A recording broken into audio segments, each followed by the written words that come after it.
of the major signs, and that is the issue of Yajuj and Majuj. And the issue of Yajuj and Majuj is actually, for our modern times, I would say, one of the most, if not the most problematic of the signs of Judgment Day. And it has caused many of our youth to question, to doubt. I myself have met people that have actually left Islam because of these types of tales. And we have to be honest and frank and not pretend as if this doesn't exist. Perhaps some of you are not accustomed to hearing people speak like this, but my philosophy is different. We are dealing with the crisis of people leaving our faith, our own children, our own young men and women. And of the reasons why is that we are not answering some of these issues that they bring, and we dismiss them. And I myself have discussed many of these issues with these types of people. And one of them, not the only one, but one of them is Yajuj and Majuj. So we have to be very clear and frank and think critically even as we look at our tradition. So let us begin from the beginning. Who are Yajuj and Majuj? And what does the Qur'an and Sunnah say about them? The issue of Yajuj and Majuj is something that doesn't just occur in the Hadith. It is explicit in the Qur'an. So Allah Azza wa Jal mentions Yajuj and Majuj in the Qur'an. Therefore, it is pretty clear that this is not something that you can say, oh, it's only found in one hadith. No, it is found in many a hadith, but even more importantly, it is found in the Qur'an itself. Where in the Qur'an? In two specific verses, only two. Only twice in the Qur'an, Allah subhanahu wa ta'ala mentions Yajuj and Majuj. The first of them is Surah Al-Kahf. And at the very end of Surah Al-Kahf, Allah subhanahu wa ta'ala mentions the issue of Dhul Qarnayn, Jazakallah khair. The story of Dhul Qarnayn. And Allah subhanahu wa ta'ala says, وَيَسْأَلُونَكَ عَنْ ذِي الْقَرْنَيْنِ. Now, this is an entire lecture and an entire tafsir altogether. I do not have time to go into Dhul Qarnayn and the tafsir of Surah Kahf, even though it's very juicy, maybe another time. What we do know, Dhul Qarnayn, Allah subhanahu wa ta'ala says, we gave him power in this world and we allowed him a path everywhere. And he went to the easternmost, he went to the westernmost. There are stories mentioned in the Quran about Dhul Qarnayn. He was a just king. He thanked Allah subhanahu wa ta'ala. He found people of all different types and persuasions. And then the final one that is mentioned, the final group of people, حَتَّى إِذَا بَلَغَ بَيْنَ السَّدَّيْنِ. When he came to essentially a valley, there's two mountain slopes coming here. وَجَدَ مِن دُونِهِمَا قَوْمًا. He found a group of people. لَا يَكَادُونَ يَفْقَهُونَ قَوْلًا. They did not understand Dhul Qarnayn. Dhul Qarnayn did not understand them. In other words, this was a civilization that had no middle ground. In the good old days, once upon a time, before Google Translate, how did people translate from one another? There were people, intermediaries, who had traveled to both lands. Inevitably, you would find somebody who spoke Latin and Arabic, who spoke, this language and that language. You would find somebody. Dhul Qarnayn went to such a faraway land that the language of those people and the language of Dhul Qarnayn had no middle ground. So Allah is mentioning this is a far-flung civilization from where Dhul Qarnayn came from. So how then did they communicate when there is no language? They communicated with signs.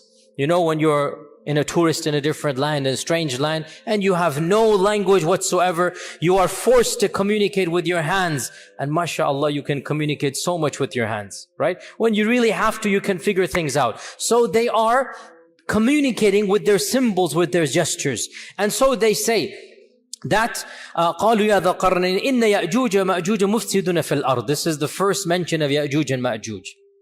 They say this group of people, Yajuj and Majuj, they are wreaking havoc in this world. So Dhul Qarnayn, you are a mighty king, you are a powerful person, we will give you something. We will give you money, whatever is the symbol for money, and you build a wall. You protect us from those people. O Dhul Qarnayn, you are clearly a man of intellect and power, a mighty king. You have a civilization we do not have. You have strength we do not have. So we want you to do something to protect us. So Dhul Qarnayn has gone to the furthermost regions of the world, and there is a group of people even beyond that region. This is called Yajuj and Majuj. And this civilization is saying, we want protection. We'll pay you to build this barrier between us and them. So Dhul Qarnayn says, I don't need your money. ما مكنني فيه ربي خير فأعينوني بقوة. I don't need your money. I have plenty. What are you going to give me? Rather, I understand these people are evil. So Dhul Qarnayn sympathized with this other nation against Yajuj and Majuj. So Dhul Qarnayn said, okay, you know, these people are really bad, Yajuj and Majuj. I'll help you. What do I need from you? فَأَعِينُونِي بِقُوَّةٍ أَجْعَلْ بَيْنَكُمْ وَبَيْنَهُمْ رَدَمًا. I need your strength. I need manual power. I know what to do. I have the brains for it, but I need the bronze. I need the people. So Allah Azza wa Jal then mentions that they took big bellows of furnace and iron and copper, and they made a special type of barrier, and they put these people, they used these bellows of the furnaces on a massive scale, and they made an iron barrier that Allah Azza wa Jal mentions, فَمَسْطَاعُوا أَنْ يَظْهَرُوهُ وَمَسْتَطَاعُوا لَهُ نَقْبًا. Neither could they climb over the wall, nor could they come underneath it, nor could they bore a hole between it. So it is an effective barrier. قَالَ هَذَا رَحْمَةٌ مِّن رَبِّي. Dhul Qarnayn, when he saw what he had done, he said, this is from Allah. Allah has blessed me. Allah has given me this. It's not from me. It is from Allah subhanahu wa ta'ala. Then either Dhul Qarnayn or Allah is speaking. We don't know which one. فَإِذَا جَاءَ وَعْدُ رَبِّي. Most likely it is Dhul Qarnayn or an angel or somebody is saying this. But this wall is temporary. When the command of Allah comes, then this wall will be of no use. It will be gone. وَتَرَكْنَا بَعْضَهُمْ يَوْمَئِذٍ يَمُوجُ فِي بَعْضٍ. And on that day, these groups will be like waves, just intermixing amongst one another, and the trumpet will be blown. So this is the first mention of Dhul Qarnayn, and it deals with the wall, the first mention of Yajuj and Majuj, and it deals with the wall that was built by Dhul Qarnayn. The next mention of Yajuj and Majuj is Surah Al-Anbiya verses 92 to 97. Surah Al-Anbiya verses 92 to 97, where Allah subhanahu wa ta'ala mentions in the Quran regarding Judgment Day, حَتَّى إِذَا فُتِحَتْ يَأْجُوجُ وَمَأْجُوجُ وَهُمْ مِنْ كُلِّ حَدَبٍ يَنْسِلُونَ. Until finally Yajuj and Majuj will be allowed out. Futihat. They will be allowed out, and they are going to be pouring down from every single, slope, from every mountain. They're going to be coming. وَقْتَرَبَ الْوَعْدُ الْحَقِّ. And judgment will now be asunder, will now be well close. So Yajuj and Majuj are right before Judgment Day. This is pretty clear in the Quran. فَإِذَا جَاءَ وَعْدُ رَبِّي in Surah Al-Kahf. Over here, وَقْتَرَبَ الْوَعْدُ الْحَقُّ. And the inevitable hour is coming. So twice in the Quran, Allah mentions Yajuj and Majuj, both of them linking it directly to Judgment Day, right before Judgment Day. Now, by the way, who is Dhul Qarnayn? Dhul Qarnayn is an enigmatic figure, and some of our medieval commentators, and then especially the most famous translator of the Quran of the previous century, Abdullah Yusuf Ali, whose impact in the translation was well known. All of us who grew up in the 70s, 80s, 90s, we know Abdullah Yusuf Ali's translation as being the one that had the most impact, even though, long story, but it wasn't very accurate. Number one. Number two, can you believe, this is a completely tangent, Abdullah Yusuf Ali couldn't speak Arabic properly. There's another point, he plagiarized it, but that's a whole different story, not related to our topic here. Nonetheless, his translation went viral, and in his translation and his commentary, he mentions that Dhul Qarnayn is, who does he mention? Alexander. All of you know this, okay? He mentioned Dhul Qarnayn is Alexander the Great. And it kind of spread amongst the masses. And this is what happens, subhanAllah, how thoughts spread, even if they're incorrect. And so many people thought Dhul Qarnayn is Alexander, but this is really almost 100% wrong for many reasons. Most obviously is that we know a lot about Alexander the Great. We know a lot about him. And he was not a believer in Allah, he was a pagan. He worshipped the idols. And Allah praises Dhul Qarnayn as being a worshipper. And Allah praises Dhul Qarnayn as being a righteous person. And Allah never praises paganism. And Allah never praises someone in this manner. And Allah Azza wa Jal mentions Dhul Qarnayn says, قَالَ هَذَا رَحْمَةٌ مِّن رَبِّي. So Alexander, really almost impossible. Some modern commentators have said that it is the Persian King Cyrus, who ruled from around 600 to 530 BC. So we're talking about 2,600 years ago, the Persian King Cyrus. And Cyrus, they say he's a candidate because he ruled over perhaps the largest empire the world has ever seen, or maybe the second or third largest. You know, there have been these massive empires. Alexander the Great probably did rule over the most largest empire, but temporarily. The Muslims, by the way, ruled over the largest for the longest period of time.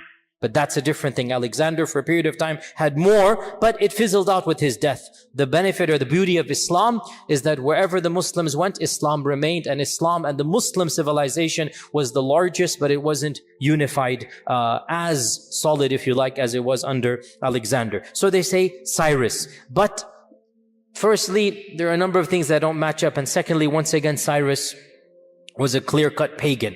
There is a third theory that I personally am very sympathetic to. But these are just theories in the end of the day. If you don't like it or you like it, it doesn't matter. It's just my opinion or the opinion of some modern scholars. If Dhul Qarnayn were a historic figure, what do I mean by historic? I mean somebody whom we know. Because it is always possible that Dhul Qarnayn is pre-history. Pre-recorded history, because recorded history begins around 4,000 years ago. Before that, we don't really have records. Before that, it's just unknown. It's a big black box. Perhaps Dhul Qarnayn is of that time frame. Allah knows.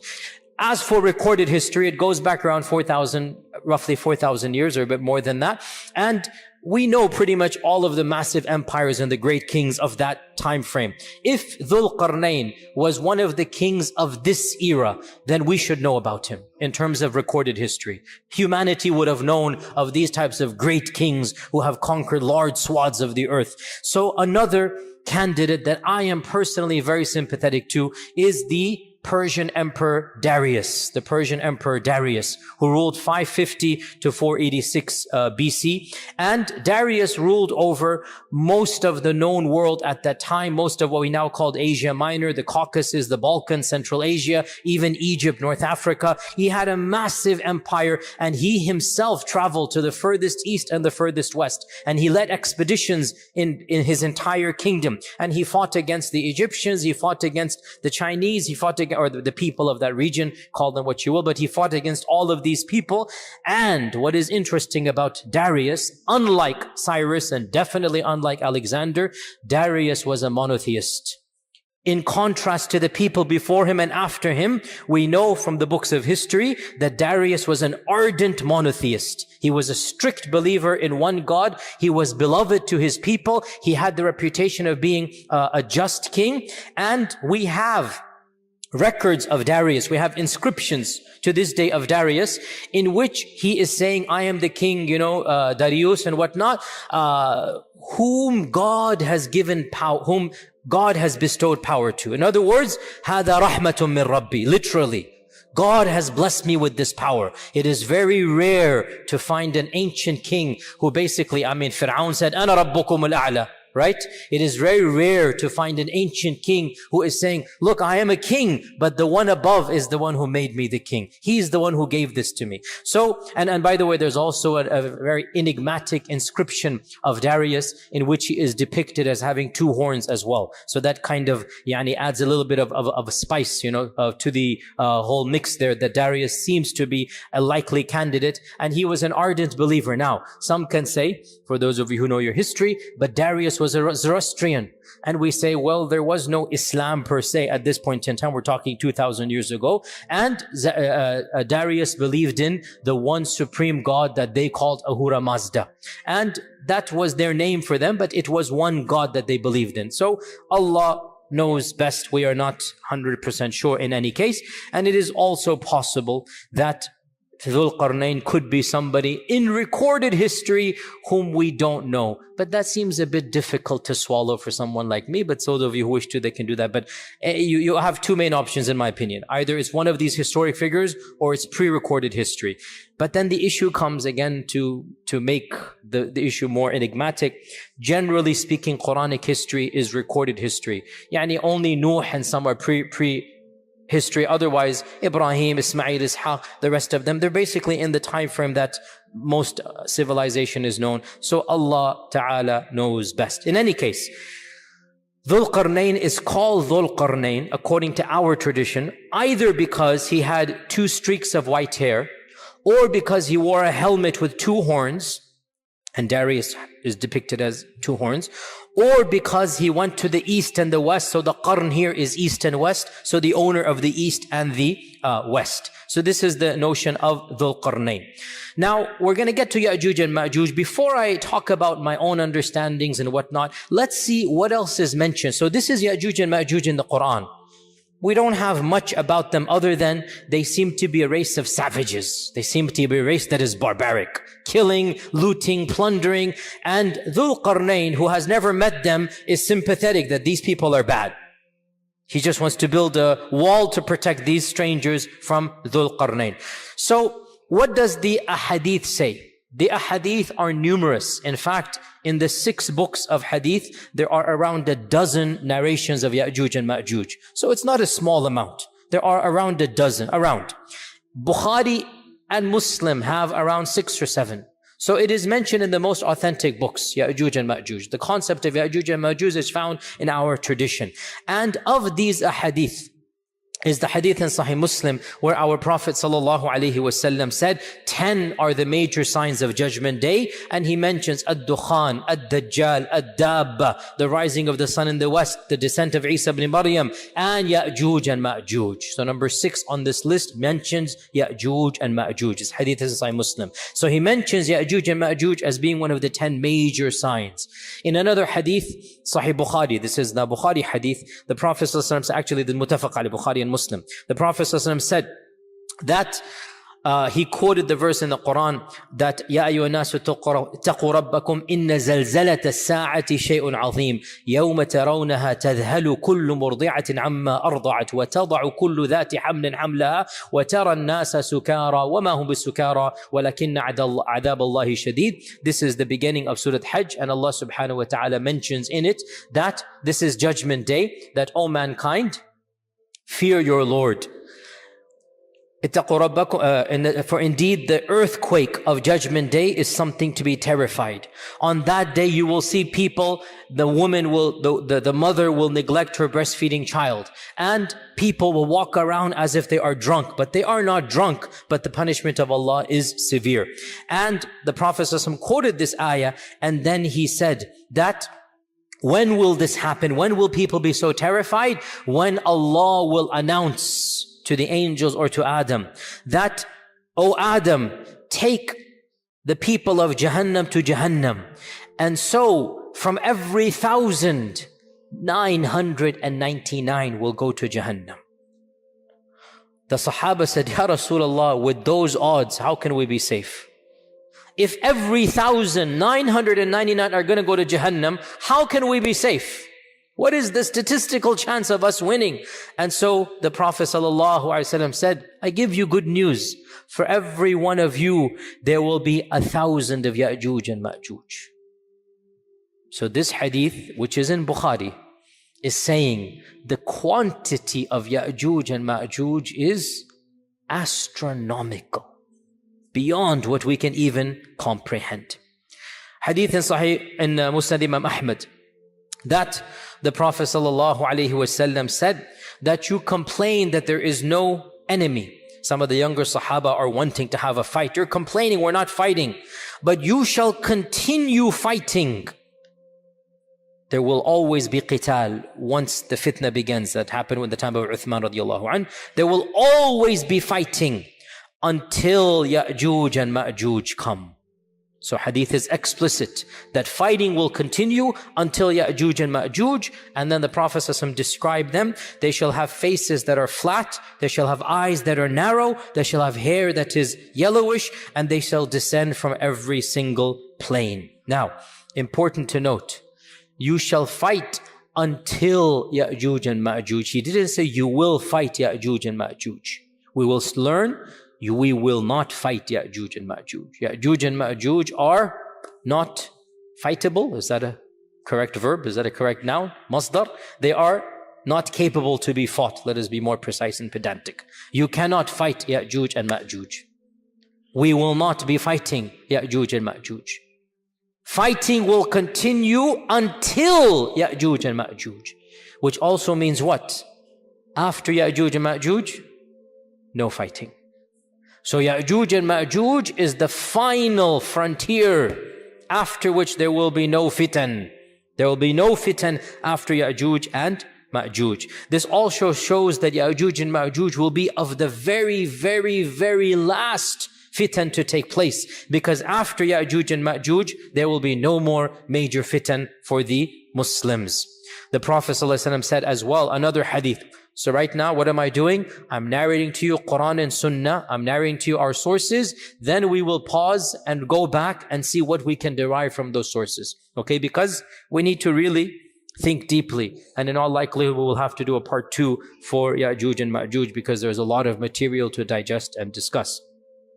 Our Prophet ﷺ said, hadith is in Sahih Bukhari, وَالَّذِي نَفْسِي بِيَدِهِ, I swear by him in whose hands is my soul, you shall continue to perform Hajj and Umrah, and you will continue to cultivate and plant trees even after Yajuj and Majuj. This hadith is in Sahih Bukhari. So in Sahih Bukhari, we learn another interesting fact. Yajuj and Majuj is not the end of the ummah. What is the purpose of this hadith? O ummah, you will not be destroyed. O Muslims, you are going to be here, don't worry. No external enemy will eliminate you. This is a prediction, and it has been true throughout all of history, and it will continue to be true. Our Prophet ﷺ made 3 du'as to Allah, and he said, Allah gave me 2 of them, and he denied me 1. Remember this? We went over it a few weeks ago. The second one was, O Allah, do not allow my ummah to be destroyed by an external enemy. And Allah said, I've given it to you. Never will an external enemy decimate and eliminate the ummah, even if they eliminate parts of the ummah. The whole ummah will never be gotten rid of by an external enemy. So the Prophet ﷺ is giving good tidings. You're worried about the Quraysh, you're worried about this and that. Don't worry. I am telling you, I swear by Allah, not only will you survive, you will do Hajj and Umrah. You'll retain your religion. And you will cultivate, you'll retain your dunya. Even after Yajuj and Majuj. So, even Yajuj and Majuj are not the end of Muslims. There shall be Umrah and Hajj, and there shall be cultivation and planting even after Yajuj and Majuj. So this is another interesting thing that we derive. In another hadith, muttafaq alayh, Bukhari and Muslim, the Prophet ﷺ entered in upon some of our mothers, some of his wives, and he was agitated, he was concerned, he was worried.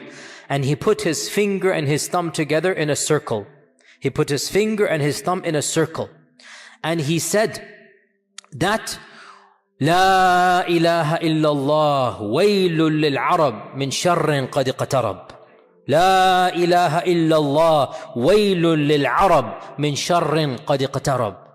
La ilaha illallah, woe to the Arabs. And this means Muslims, because at that time all the Muslims were Arabs. Woe to the Muslims, woe to the Arabs, from an evil that has now come very close. What is this evil? Salama asked, what is this evil? He said, today a hole of this size, hence the ishara, has been opened up from the wall of Yajuj and Majuj. Now this hadith is muttafaq alayh, the highest level of authenticity for us. Today, a hole of this size has been opened up from the wall of Yajuj and Majuj. Salama said, Ya Rasulallah, anuhlaku wa fina salihun?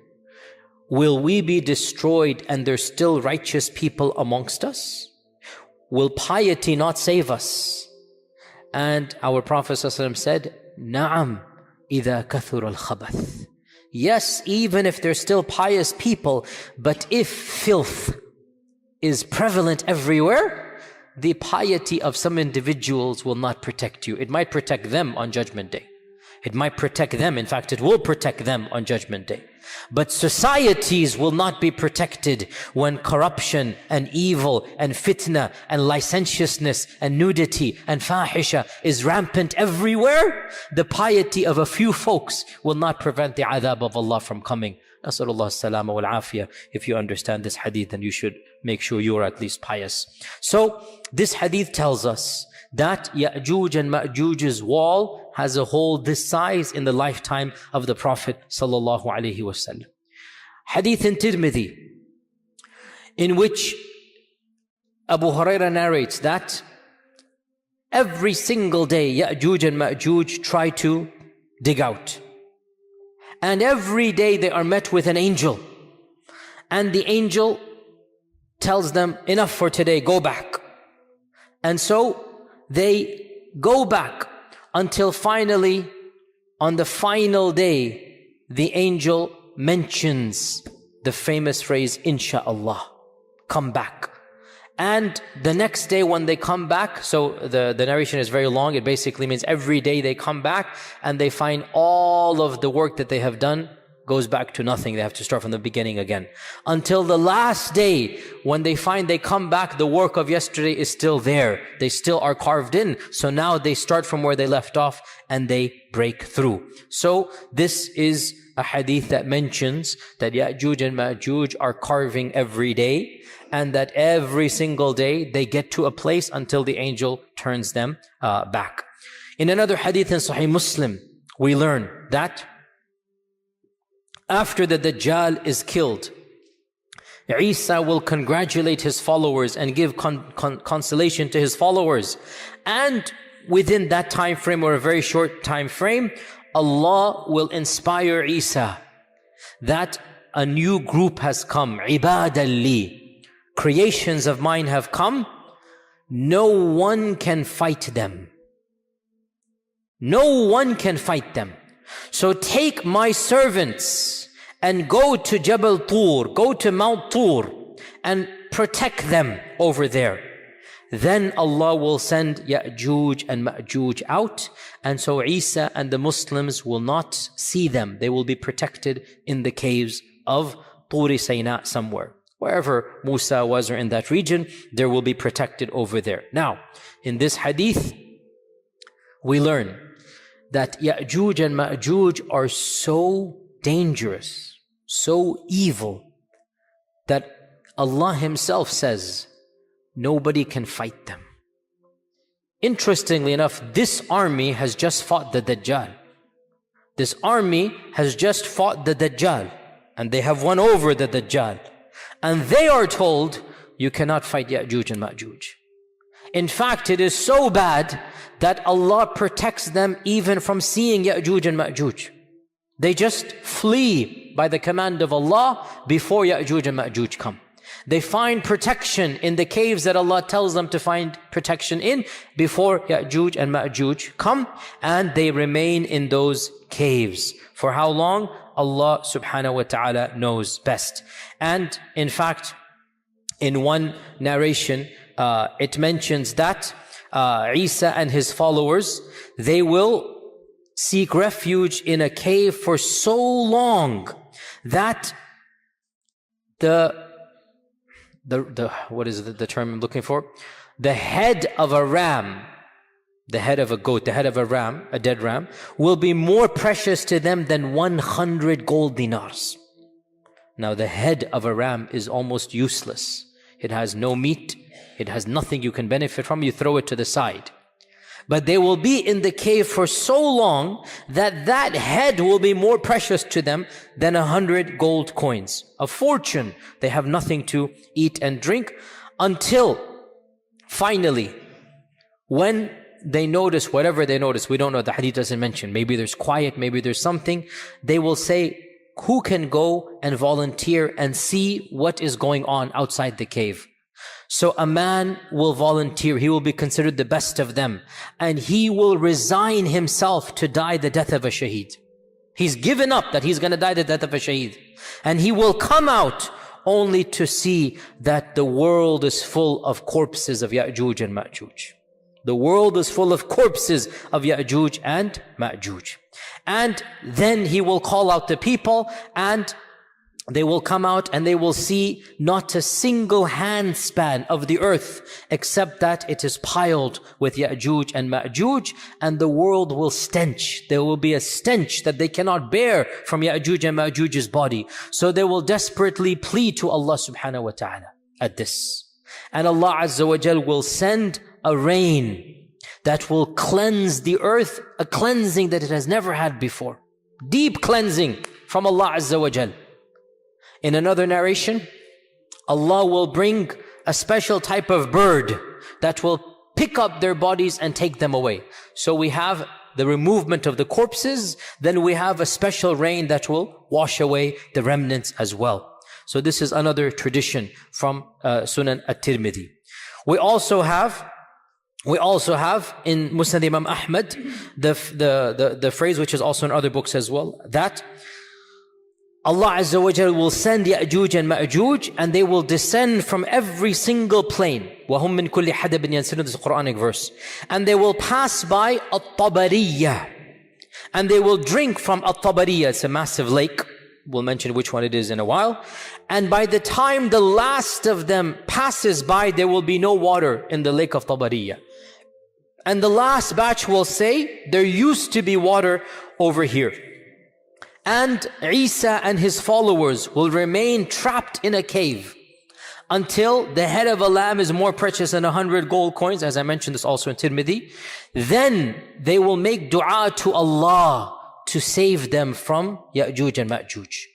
So Allah will send a disease against them. Yajuj and Majuj would not be killed with the sword. Allah will send a disease against them that will attack their necks, and they will die the death of one person. When one of them dies, all of them die. It is a simultaneous death. The death of one person. These billions or millions or hundreds of millions of people, they will die instantaneously, the death of one person. The death of one person, and then this man will come out. The hadith goes on the back to the one that I mentioned. The man will come out terrified, scared. He will find everybody is already dead. Then Isa will come out. They will find not a single space to stand except the bodies will be rotting. So Isa will make dua again. So Allah will send birds with the necks of Bakhtari camels. Bakhtari camels, the Bactrian camels, the camels that have these U-shaped necks. There will be birds like this. Massive birds will come, maybe Tayran Ababil, something like this. They will take them and then throw them wherever Allah subhanahu wa ta'ala wills. So this is another narration. Yet another narration. Yet another narration. Ya'juj and Ma'juj will conquer everybody in this earth. They will kill everyone. Pause here, footnote. Who will they kill? Clearly not the followers of Isa. So the remnants of the army of Dajjal, anybody who fled and was not caught, any human beings that have not embraced Allah and believed in Isa at this point in time, these will now be destroyed by Ya'juj and Ma'juj. So Ya'juj and Ma'juj will conquer the world, and they will get to Tur, and Tur is where Isa is. They will get to Tur. In one narration, they will get to the Jabal of Quds, the mountain of Quds. Is this Mount Olives? Is this the mount that is in front of Aqsa? In that region they will be. And they will find nobody to conquer. They've conquered everybody. So one of them will say, we have conquered the inhabitants of this world. Let us conquer the inhabitants of the heavens. So they will throw an arrow towards the heavens, and Allah will cause the arrow to come back full of blood. In another narration, they will wave their spears towards the heavens, and Allah will cause their spears to come back with blood. And so they will say, we have now conquered those in the heavens. Then Isa will make the dua, and then they will be destroyed. Now, this lake Tabariyah, most of our commentators mention that this is the Lake Tiberias, the Lake Tiberias.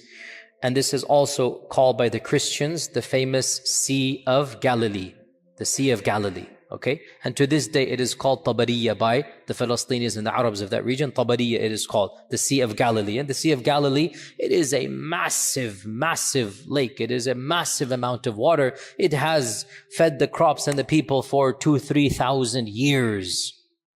What group is Yajuj and Majuj that in one generation, that lake which has given mankind water for 2,000-3,000 years will be gone? Think about that. How much will this group drink? How much will they, I have seen Tabari, like many of you have been to the Sea of Galilee. If you go to that land, you see it.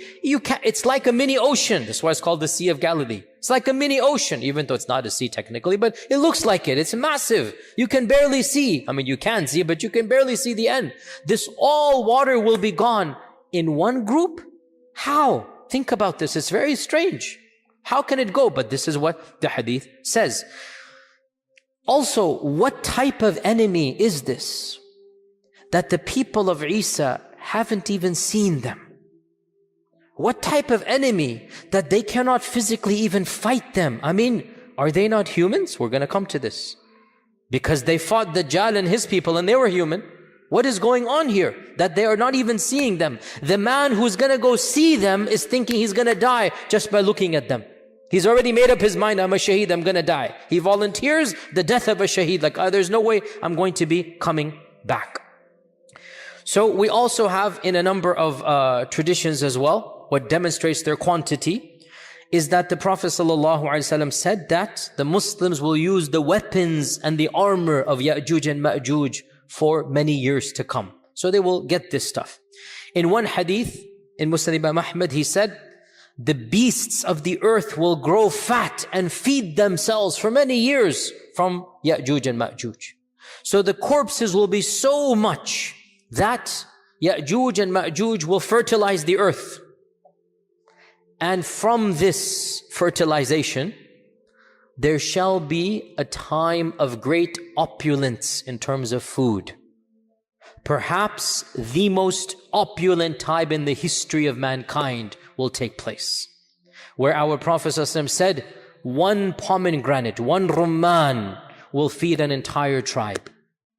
And one leg of lamb will be enough for a large group of people. In other words, things are going to change. Small quantities, or maybe it's not small. Maybe the rumman will be a massive amount. Maybe things are going to change. And again, we're going to come back to these interpretations because they're all cryptic phrases and perhaps we can rethink through them, if only to save the iman of our young men and women who are rethinking through these things as well. In Sunan Ibn Majah, the Prophet ﷺ said, when you see this happen, Yajuj and Majuj, when you see Yajuj and Majuj happen, then expect the hour to come, expect judgment day, expect Qiyamah, just like the pregnant lady at the end of her labor is just waiting for the cry and she surprises the family when she goes into the pangs of labor. In other words, at that very end stage, right? Everybody's waiting. When will the water break? When will the pangs begin? And when it happens, everybody goes into panic mode. The Prophet gave this example. When you see Yajuj and Majuj, this is the pregnant lady about to give birth. Nobody knows exactly when, but it's on alert. Oh, husbands, remember that time frame of your life, 24-hour alert, remember that? That is what the Prophet is talking about. That, those of you who are not married, make dua, make it easy, inshallah. That, at that time frame, you're just waiting. When is it going to happen? You're anxious. What's it? So the Prophet is giving a metaphor that every family knows this. That time frame is tense. You don't know, you're expecting. So the Prophet said, when you see Yajuj and Majuj, that's the time frame. Just like that pregnant lady will be given birth at that time. Now, what do our classical scholars say about Yajuj and Majuj? So, firstly, is the term Arabic or is it non-Arabic?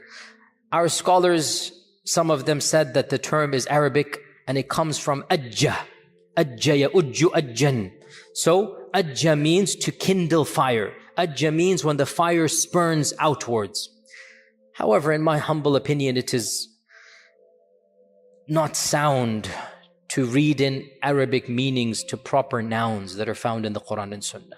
because Arabic is a language that has come, in the time of our Prophet, it reached its pinnacle, but it wasn't around 10,000 years ago. It was another language back then. If you know the study of linguistics, if you know languages evolve. Languages are things that are fluid. Language never stays the same. It is something that comes and goes, and all languages are interconnected in the great family of languages, and you have these, language bundles, if you like, the Afro-Asiatic language, the Semitic and Hebrew languages, the Romance languages. You have these language bundles that are all interconnected, and interesting enough, footnote here, they all go back to one language. There is the mother of all languages. And why are we talking about languages? Let's get back to Yajuj and Majuj. So they say that Yajuj and Majuj goes to Arabic, and I say, I'm not buying it. It's a classical noun. It has very little to do with Arabic. As well, the term Yajuj and Majuj is found in pre-Islamic literature, Gog and Magog. It is found, it is pre-Islamic, Gog and Magog.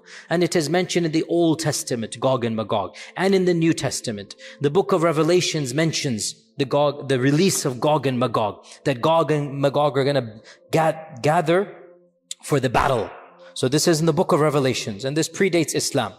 So there's references to Gog and Magog that they're going to gather for the great battle as well. So the Old Testament mentions Gog and Magog, the New Testament mentions Gog and Magog, and the Midrash mentions Gog and Magog. What is the Midrash? The Midrash is like the tafsir literature for the Jews.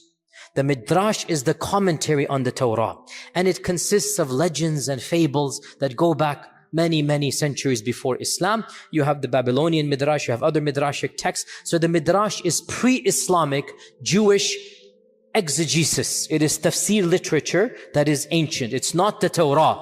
It is the commentary of the Torah that the ancient sages, the rabbis, the ulama of the past, they commented on. And in the Midrash, you find some very, very interesting literature, which is not the time to go into, but there are parallels with the Qur'an and Sunnah, which you can, anyway, let's not go down there. So where are we? So, Midrash. The Midrash mentions Gog and Magog. What does the Midrash say? The Midrash says that there will be a forerunner to the Messiah.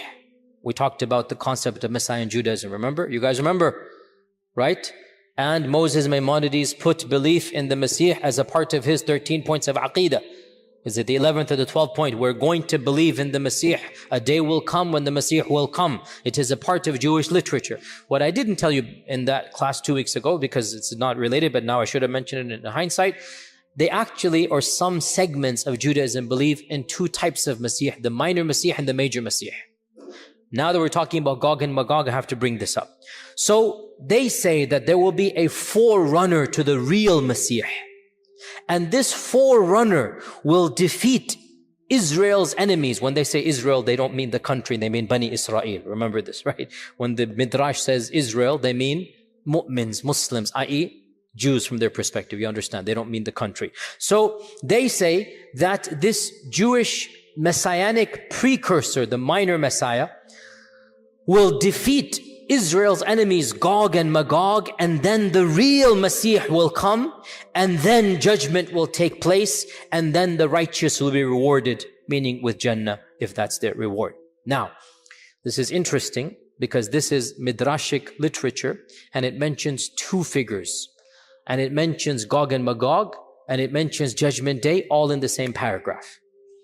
Allahu A'lam, we have the Mahdi, we have the Messiah, we have Gog and Magog, we have Yawm al-Qiyamah, all in the same paragraph as well.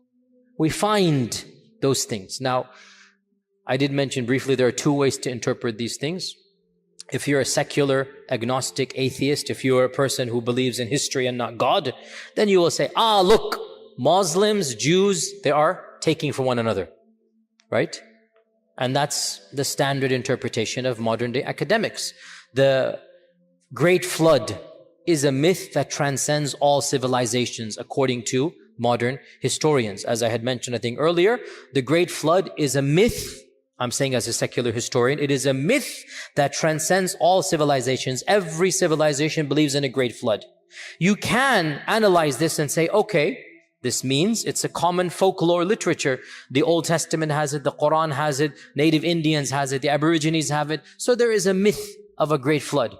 Or you can flip it around 180 degrees And you can say, the reason why all of these civilizations have the myth of the Great Flood is because it's not a myth, it's a fact. You can flip it around, and that's what we would do. So the fact that the Midrash mentions the pre-Messiah, Gog and Magog, the Messiah, Qiyamah, and Islam mentions it, could be the source is the same. Maybe that's why there's so much parallel between the two. So Gog and Magog is mentioned, we said, in the Qur'an and Sunnah. It is mentioned in the Old and New Testament. It is mentioned in Midrashic literature. How have our historians understood Gog and Magog, Yajuj and Majuj? Ibn Kathir mentions, let's try to finish this up today because I don't want to go too late. Ibn Kathir mentions that Yajuj and Majuj are from the children of Adam. They are Bani Adam. They are not an alien species. They are flesh and blood like us. And some of our early historians, and this is not Qur'an and Sunnah, this is just folklore and history, they say Yajuj and Majuj goes back to Yafith ibn Nuh.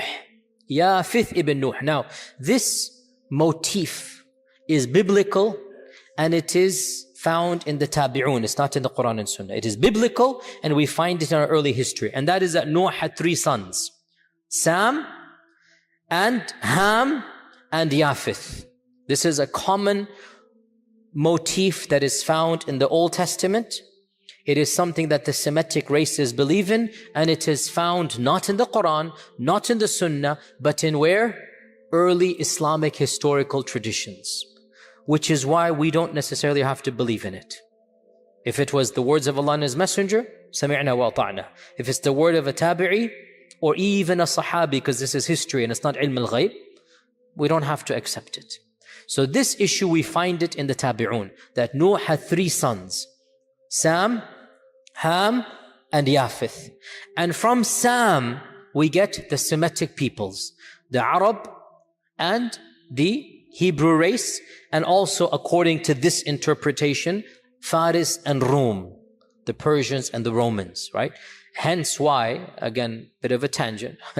Problem is, I love these tangents and I don't have time. See, that was a bell. Don't go into these tangents here, huh?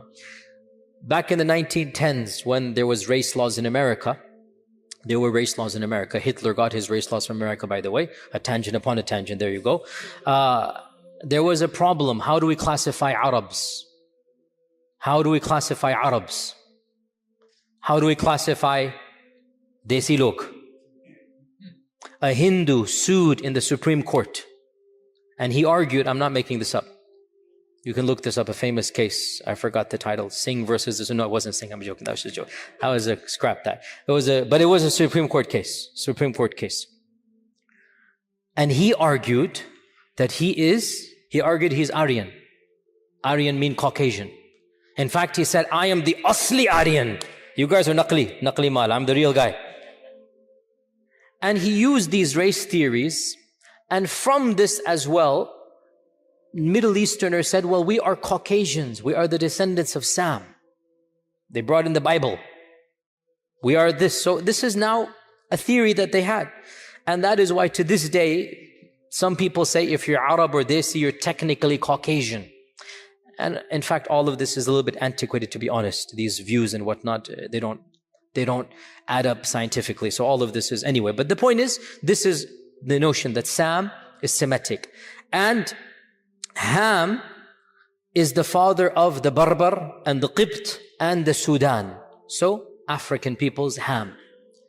And Yafith is the father of the Atrak and the Slavs and the Yajuj and Majuj. So the Russians and the Mongolians and whatnot are Yafith.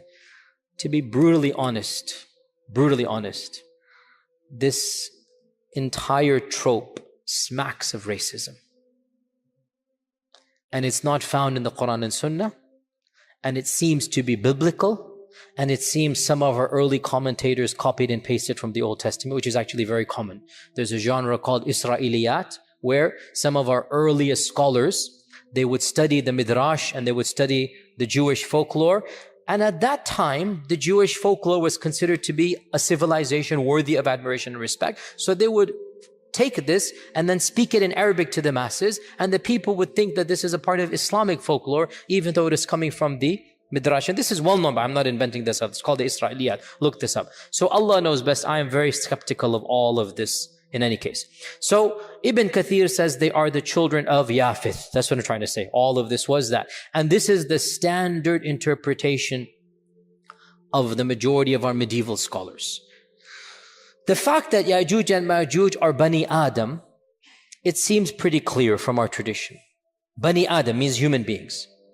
And we learn this from a number of evidences. Of them is the famous hadith in Bukhari itself, where Allah says to Adam, "O Adam, take the people of hell to hell, and he shall take his children."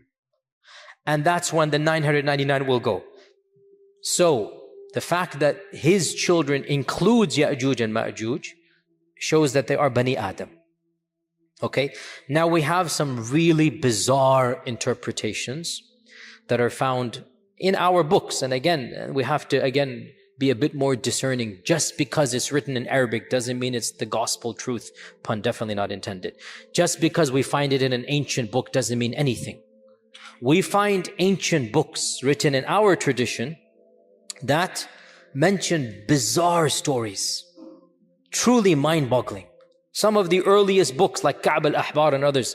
And there is a tradition found that once Adam had a wet dream and his fluid fell on the earth, and that earth sprouted forth and it became Ya'juj and Ma'juj.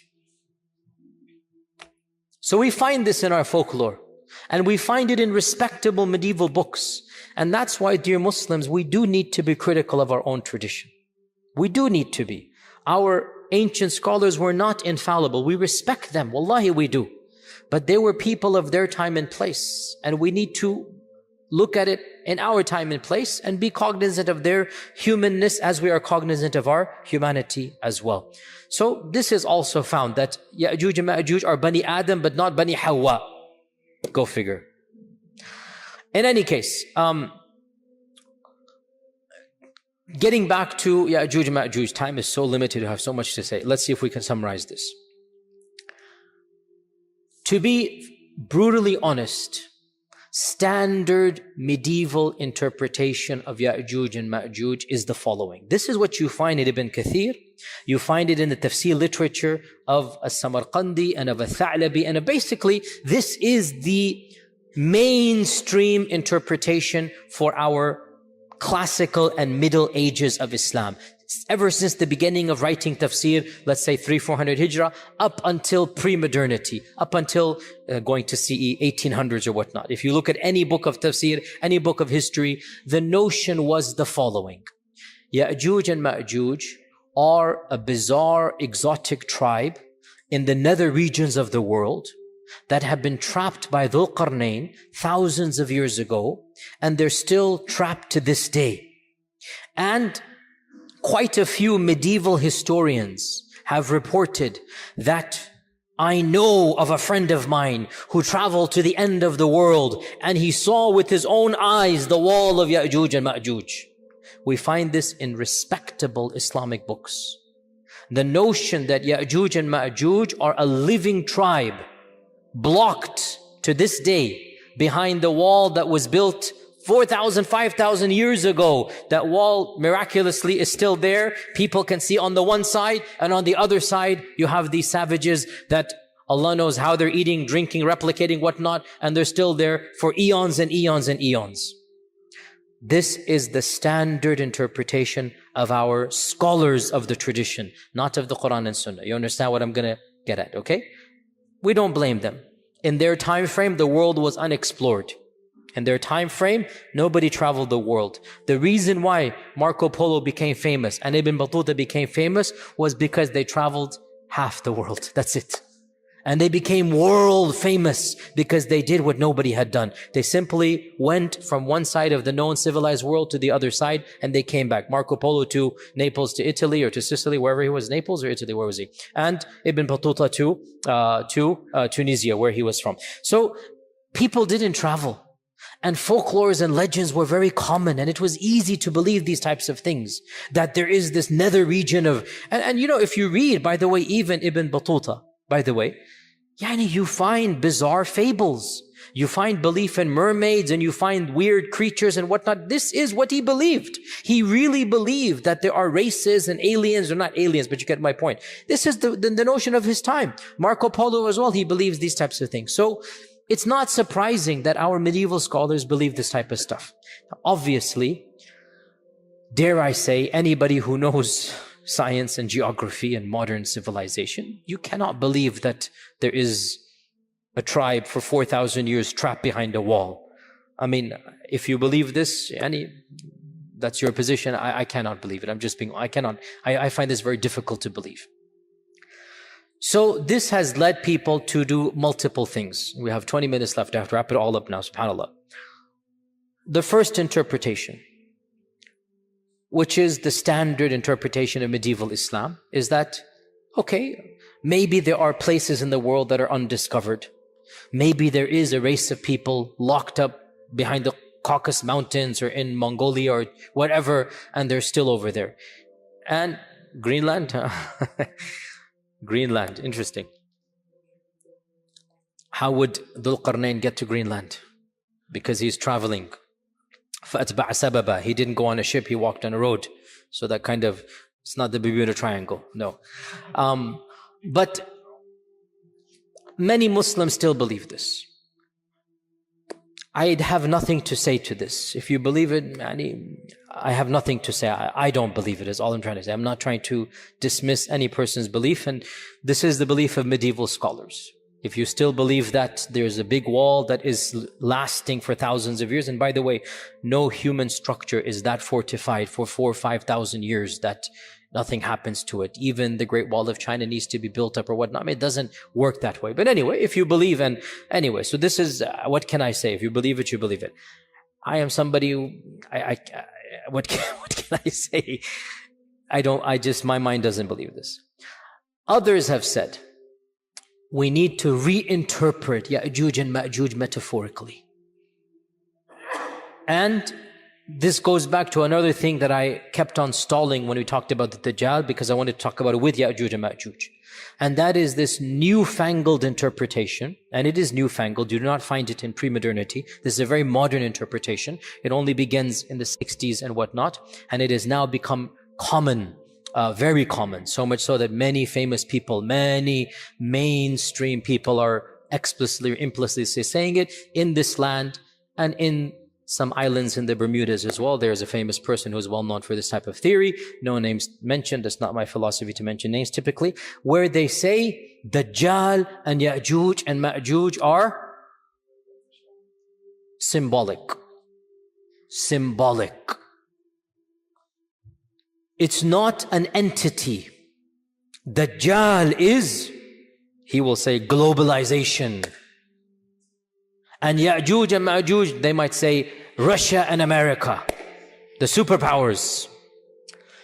And honestly, I mean, okay, jokes aside, I admire the fact they're trying to salvage the tradition because they understand that mainstream interpretation doesn't make sense. So they're trying to salvage the tradition. And they say, you know what? Dajjal is a demonic force. Dajjal is a global empire. Dajjal is the new world order. Then you get into the triangle and the eye and this and that, and the whole rabbit's hole begins. You can now, once you go down the rabbit's hole, make dua, there's nothing to be done once a person goes down that hole. What can I say? If a person believes this as well, the problem comes. The same traditions that you get the concept of Dajjal from, those same traditions tell you a lot about the Dajjal. So you can't pick and choose and reinterpret everything. Either you reject Dajjal in totality, which some progressives and modernists have done. Dajjal is not mentioned in the Qur'an. They reject all hadith. So they say, khalas, let's be done with. And they reject Yajuj and Majuj hadith. So they say, well, the Qur'an just mentions 2 tribes, so they're going to come, some races will come and have a big war. Fair enough. If your principle is you're going to reject hadith, that's not ours. If your principle is no hadith, then you can derive an entire interpretation that is independent of mainstream Sunni Islam and be gone with it. But the deal of these folks is they claim to be Sunnis. And they are popular in Sunni circles. And they are trying to metaphorically reinterpret these traditions. And we say that I don't think in this case you can have your cake and eat it as well. It's nice too. I love to have my cake and eat it as well. But in this particular case, I don't think it is methodologically sound. Because the same traditions that tell you about Dajjal, tell you about Yajuj and Majuj, they have all of these details we mentioned. And it's pretty vivid, the impression given, right? Dajjal will be killed by Isa, one-on-one. The blood of the spear will be shown. It's clear. Yajuj and Majuj, the corpses will be piled up. I mean, those same traditions mention what we have just mentioned. So I'm not too sympathetic to this reinterpretation as well. Is that clear? I personally don't buy it. A third interpretation, and this became common. The first person I know who said this was back in the 50s. Maybe reformed, but at first I know, back in the 50s. He said that Yajuj and Majuj are the Chinese race. And the great wall that was built by Dhul Qarnayn is the wall of China. And this notion spread as well back in that era, because he as well, the scholar, again, I grant him credit that he realized the traditional interpretation doesn't make sense.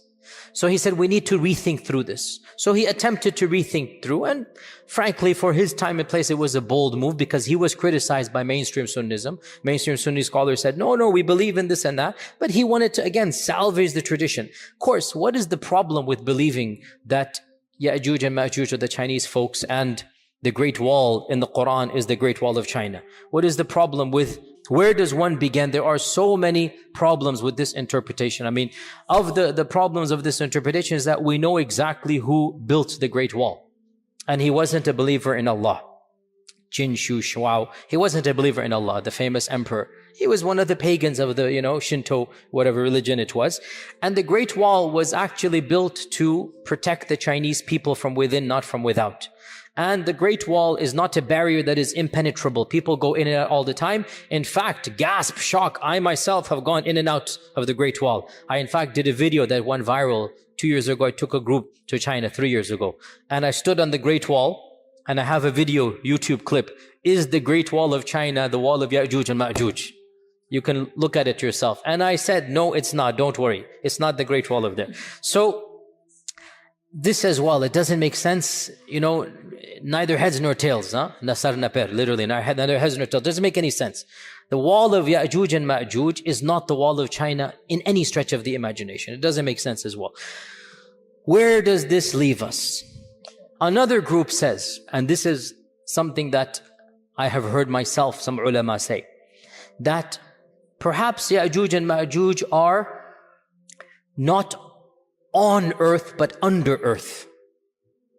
That's why the satellites haven't discovered them. And this, again, I appreciate the salvaging, I really do. But how can human beings survive? No vegetation, no plants with the sun, no oxygen, food, drink, thousands of years. And according to these traditions, we're talking about gazillions of people. What is the answer to this conundrum of Yajuj and Majuj? I will disappoint you by saying there is no clear-cut answer. But wallahi, to struggle with the truth and to admit the struggle is a safer position than to invent something that is far-fetched and then pretend that it is answering the problems. I don't have a solution to Yajuj and Majuj.